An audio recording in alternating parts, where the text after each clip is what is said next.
Good morning. Yesterday was a late lunch or early dinner, and I had a cheat meal, and it was a turkey burger on a gluten-free bun and half of an order of gluten-free garlic truffle fries, and then a little vegan peanut butter and chocolate shake. It was amazing. So today I'm back on track, and I'm doing 2 happy eggs and 1 egg white with nutritional yeast and salt.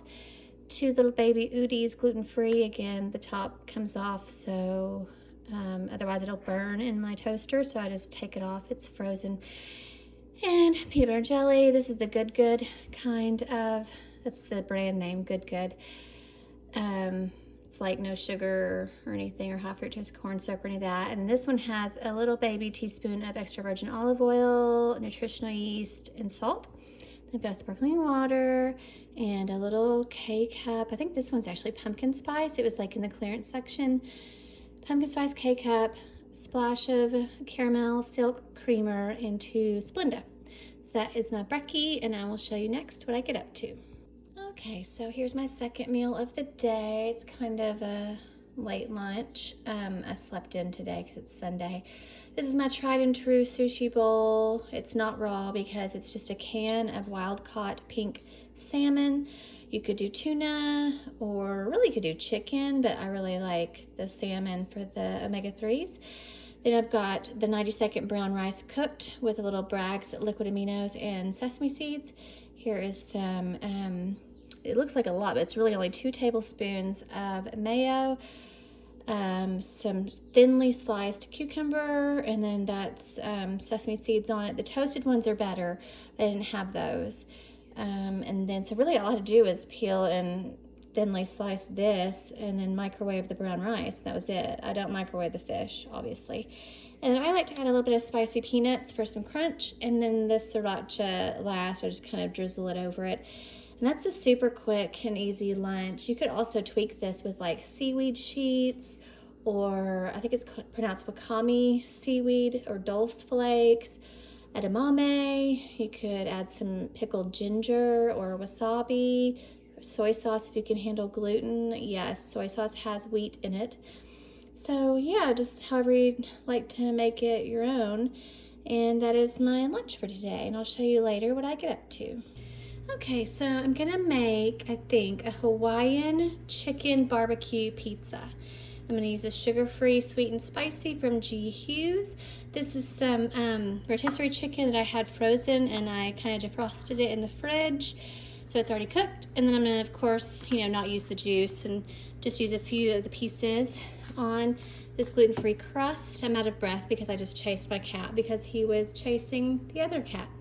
Anyways, yeah, so I'll show you the next step. What I'll probably do is use this as the base instead of drizzling it, because I don't really think I want marinara. It would be just fine with marinara also. I don't know, do I want marinara? I'll ask my husband what he thinks, but I think it might be good to do marinara as a base and then drizzle this on top. I think that might be good. Yeah, I'm gonna do that. That's what I'm gonna do. So I'll show you here in a second what the pizza looks like before I put it in the oven. And I will be using like an already shredded cheese. Another tip or trick is, if you look at the back of this, it says use within 7 days of opening at the very bottom. See that? So if you're not gonna use it, by the 4th or 5th day, you can just stick it in the freezer. And that way when you take it out, you'll have 2 days to use it. A lot of people leave these in there for weeks and it's got mold on it, even if you can't see it, and that makes you sick and it's not good for you. So always look at the back of containers for when it says to use by it after opening. Now this one never tells me on the back how much time, but obviously if you look at it and you see white or mold, don't use it. But I always use this within a few days anyways for spaghetti or like pasta. We like rotini pasta, so that's what I usually do with that. And I have a whole nother pizza. I can use some of this on there as well. So that's another little tip and trick. Okay, if you hear something in the background, that is the washing machine or the oven. So I did marinara, and I just used this jar.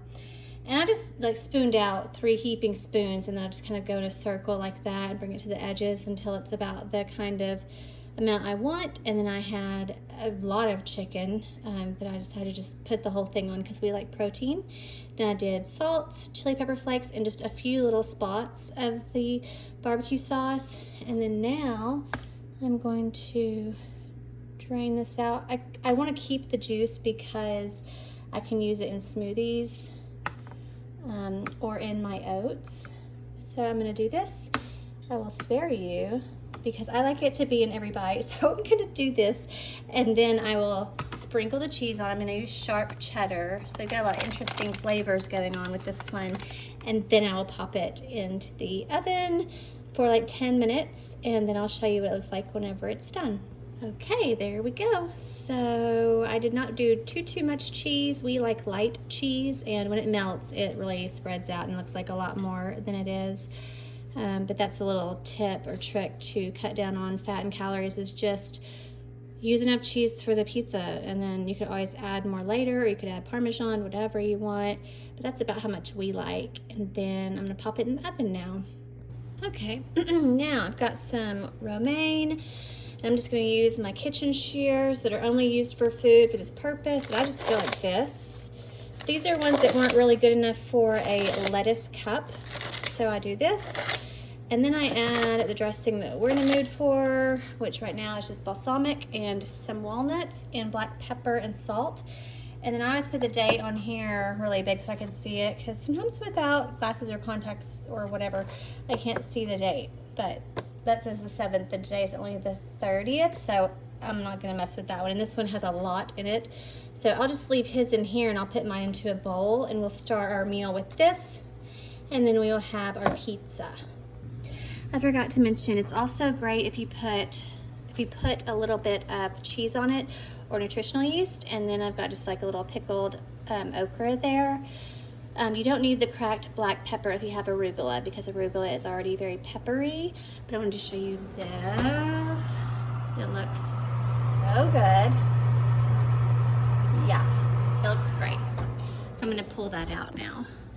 Okay, there it is. So I just tried to. I didn't have my little squeezy tube anymore, but you can get one of those things that looks like a ketchup squeezy tube and drizzle it better than that, but it's fine. It's gonna be delicious, and I added some more chili pepper flakes, and that will be din tonight. And I will probably have a Reese's egg for dessert. And wherever you are, I hope you have a great day or night.